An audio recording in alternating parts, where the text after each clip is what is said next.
یہ ہے کہ کنکلوسیولی جو بھی فیصلہ ہوگا گورنمنٹ کی جانب سے 8 اپریل سے قبل عدالت عالیہ میں پیش کیا جائے گا۔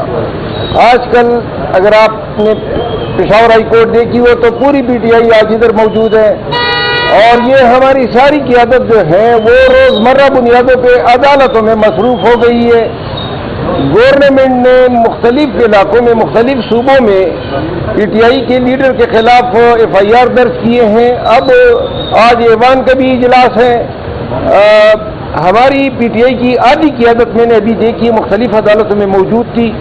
جنید اکبر صاحب آئے تھے، عاطف خان صاحب تھے، ہمارے انگو کے ایم این اے تھے، ہمارے دیر کے ایم این اے تھے، تقریباً 15-16 ایم این اے حضرات بھی تھے، اور پوری قوم بھی دیکھ لے کہ عدلیہ کے ساتھ جو یہ ہو رہا ہے، ابھی بالخصوص جو انہوں نے سپریم کورٹ میں ایلیگیشن کی ہے 26ویں آئینی ترمیم کے تناظر میں، اب عدلیہ سے بھی جو ہے قوم کو ہاتھ دھونے پڑیں گے، کیونکہ انصاف جو ہے جو تھوڑا بہت ہو رہا تھا وہ بھی اب ہوتا ہوا نظر نہیں آئے گا۔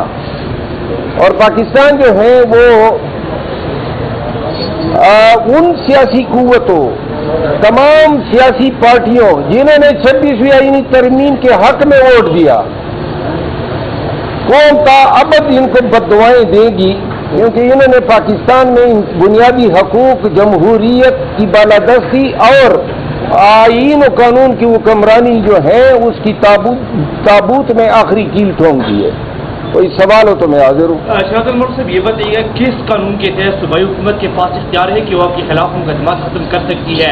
دوسرا سوال یہ کہ 1 سال ہو گئے آپ نے گلے پی لیا، تو کیا وجہ ہو سکتی ہے کہ ای ڈی صاحب نے عدالت میں رپورٹ ہی جمع نہیں کیا؟ میں نے یہاں ہائی کورٹ سے جب کیسز دائر کیے تھے تو وہ پی ٹی آئی کی حکومت نہیں تھی، یہ گزشتہ حکومت میں کیسز میں نے دائر کیے تھے، اور پروونشل گورنمنٹ سے ہم نے ریلیف نہیں مانگی ہے۔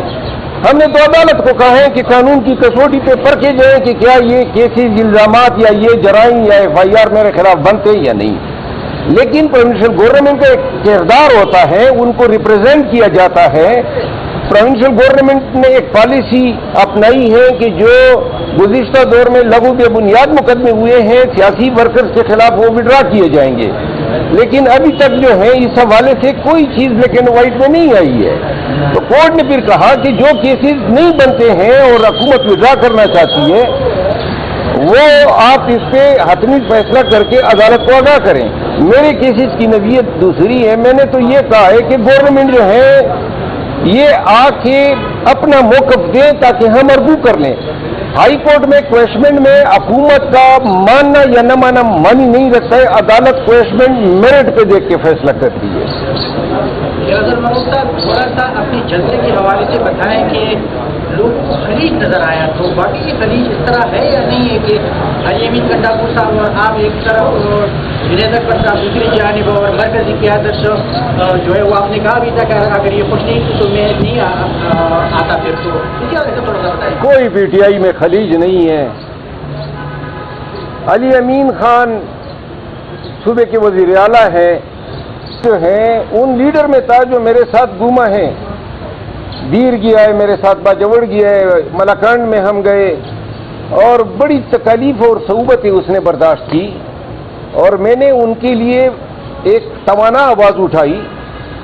یہ ایسی بات نہیں ہے، یہ جتنے دوست یہاں آج موجود تھے ان بیچاروں نے بھگتا ہے، تو لہذا ویسی میڈیا خبریں بنا رہا ہے کہ خلیج تھی۔ البتہ یہ ضرور ہوتا ہے میں کس کے ساتھ بیٹھ گیا، کوئی دوسرا اس کے ساتھ کھڑا ہو گیا۔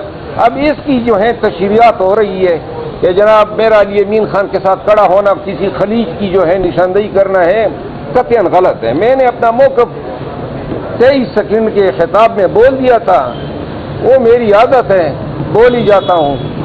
اگر آئندہ کے لیے ایک چیز جو ہے وہ یہ ہے کہ اگر کوئی یہ سمجھتا ہے کہ میرا آنا کسی کے چہرے پہ بل ڈال سکتا ہے یا ماتھے پہ بل ڈال جاتے ہیں تو مجھے بتا دیا کرے، میں نہیں جاؤں گا۔ آپ کو بولنے بھی نہیں دیا گیا تو آپ کے جلسے میں خیر ہے، ہم آنکھوں سے بولتے ہیں آج کل۔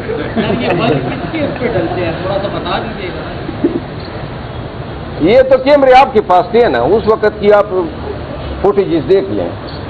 اور کوئی بات